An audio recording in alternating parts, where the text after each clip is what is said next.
Do you remember back when in the winter we were so close like lovers? I swear we were one, I was lightning, you were thunder, and we were on the run with each other. On the run, on the run, on the run, on the run. Do you think about me ever? Do you think about me ever? Oh, 'cause I keep on having dreams about you.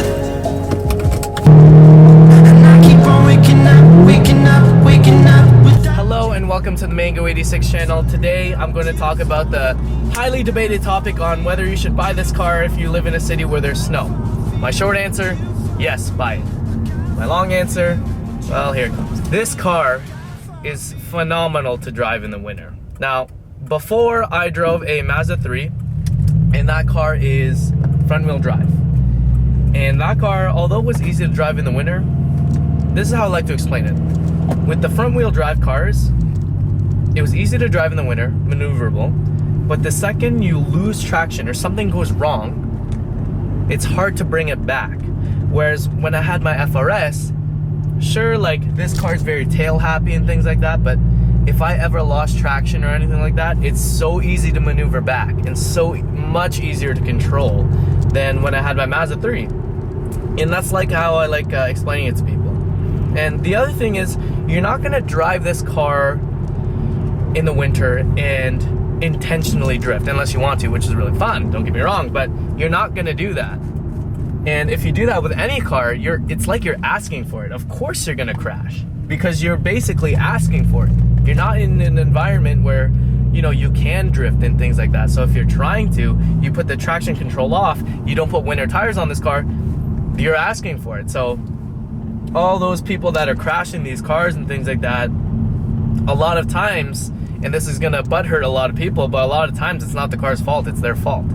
You know, with any car, if you drive like that, you're gonna crash, whether it's front wheel drive, rear wheel drive, whether it's a truck, whether it's a light car. So right now I'm just on I'm not necessarily on snow, I'm on slush. I don't know if you can hear it with the car or anything. You'll notice that I'm driving very, conservatively. I'm not hitting the gas, because if I hit the gas, let's see what happens.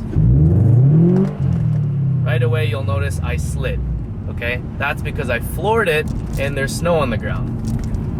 Does that answer your question? Of course you're gonna slide if you're gonna floor this car. It's a rear wheel drive car. Even if there wasn't snow on the ground and you don't have the right setup of tires, you're gonna slide. So if you're planning on buying this car and you're kind of debating, well, it's winter and this is gonna be my only daily driver. I've been driving this car for 2 years now and it's seen both winters and I'm still gonna do it.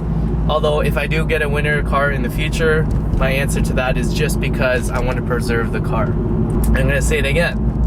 With any car, you have to be careful in the winter. Not just this car, any car. Any car can crash.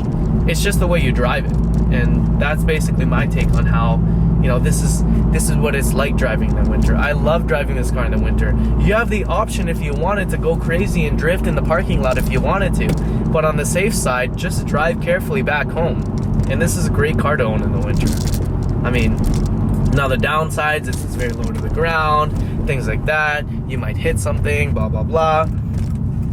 But just drive carefully. If you're driving main streets in the winter and you're not going off-road or things like that, or if you live in a city where there's a lot of main streets, chances are they are going to be salted and shoveled and things like that. And again, it's a different topic when you're talking about preserving the car, making sure the paint's still good. But if you want to talk about drivability in the winter, buy this car. Very fun. You're not going to regret it. Anyway, that's my take on how it's like to drive in the winter.